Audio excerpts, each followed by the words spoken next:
হাদিসের মধ্যে বলে দিয়েছেন যে উনি ফাতেমা রাদিয়াল্লাহু তাআলা আনহার বংশধর হবে ইমাম মাহদী, এবং তিনি হাসান রাদিয়াল্লাহু তাআলা আনহুর বংশের উত্তরসূরি হয়ে তিনি দুনিয়াতে আগমন করবেন। সুবহানাল্লাহ।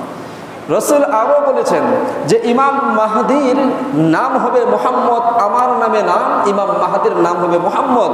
শুধু তাই নয়, আমার বাবার নাম আব্দুল্লাহ, ইমাম মাহদীর বাবার নাম হবে আব্দুল্লাহ। আমার মায়ের নাম, রাসূল বলেন যে আমার মায়ের নাম হলো আমেনা, ইমাম মাহদীর মায়ের নামও হবে আমেনা। সুবহানাল্লাহ। তিনি আমার ফাতেমা রাদিয়াল্লাহু তাআলা আনহার বংশধর হবে এবং হাসান রাদিয়াল্লাহু তাআলা আনহুর বংশের সিলসিলায় তিনি দুনিয়াতে আসবেন। সেই ইমাম মাহদী আলাইহিস সালাতু সালাম যখন তিনি শামে আসবেন, তখন ইমাম মাহদী আলাইহিস সালাতু সালাম তিনি 7 বছর গোটা পৃথিবীকে শাসন করবেন। তখন আল্লাহ তাআলা জমিন থেকে যে সম্পদগুলো জমিনের নিচে রয়েছে, সমস্ত সম্পদগুলো, সমস্ত অর্থগুলো জমিনের উপরে বের করে দিবে, আর জমিন মানুষকে ডাকতে থাকবে, কার কি পরিমাণ সম্পদ দরকার তোমরা আমার থেকে নিয়ে যাও। তখন ইমাম মাহদী আলাইহিস সালাতু সালামও তখন বলবেন যে হ্যাঁ, দুনিয়ার লোকেরা তোমাদের কার সম্পদ দরকার, কার টাকা দরকার, কার পয়সা দরকার, কার কি দরকার, সমস্ত সম্পত্তিগুলো অপয়ন করে দিয়েছে জমিন। এভাবে ইমাম মাহদী বলবে। কিছু মানুষ ইমাম মাহদীর কাছে এসে বলবেন যে হুজুর, আমাকে এই স্বর্ণের পাহাড়টা দিয়ে দেন। তখন ইমাম মাহদী আলাইহিস সালাতু সালাম বলবেন যে হ্যাঁ, এই যে সম্পদ, এই যে পাহাড়, এই যে স্বর্ণটা পড়ে আছে, এটা দ্রুত নিয়ে যাও। এভাবে আসবে, কিছু মানুষ নিয়ে চলে যাবে, জমিনের উপরে সম্পদগুলো ভেসে থাকবে, কিন্তু নেওয়ার কোনো মানুষ থাকবে না, নেওয়ার কোনো মানুষ থাকবে না।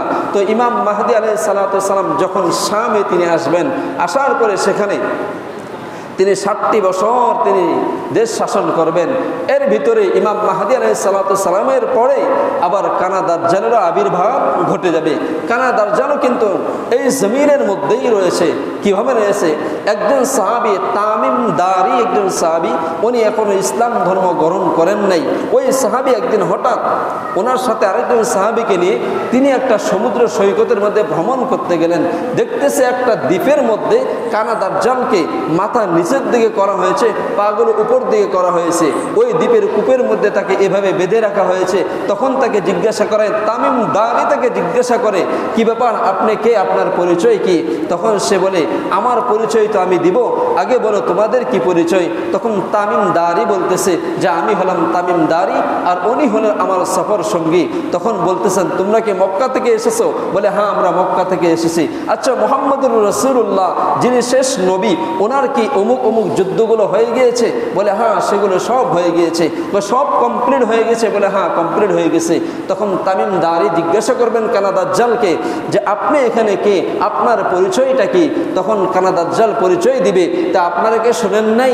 আপনাদের নবী মুহাম্মদুর রাসূলুল্লাহকে বলেন নাই যে কিয়ামতের আগে এমন একজন ব্যক্তি আসবে, তার নাম হলো কানা দাজ্জাল, তিনি খোদা দাবি করবেন এসে, এবং তার হাতের মধ্যে এক হাতে থাকবে জান্নাত আর এক হাতে থাকবে জাহান্নাম। এগুলো বিষয়কে মুহাম্মদ তোমাদেরকে বয়ান করে নাই? তখন তামিম দারি বলতে থাকবে, আমরা তো ইসলাম ধর্ম গ্রহণ করি নাই, আমরাও তো ইহুদি, আমরা শুনেছি এমনটা ব্যাপারে, আপনার ব্যাপারে শুনেছি, আপনি যে আসবেন এই বিষয়টা আমরা শুধু শুনছি কিন্তু কোনোদিন দেখি নাই। যেহেতু আপনার সাথে দেখা হয়েছে, সাক্ষাৎ হয়েছে, তাহলে পুরো বিশ্বাস হয়ে গেল মুহাম্মদ যা বলেছে সবগুলো সত্য বলেছে, এগুলো কিয়ামতের আগে ঘটবেই ঘটবে।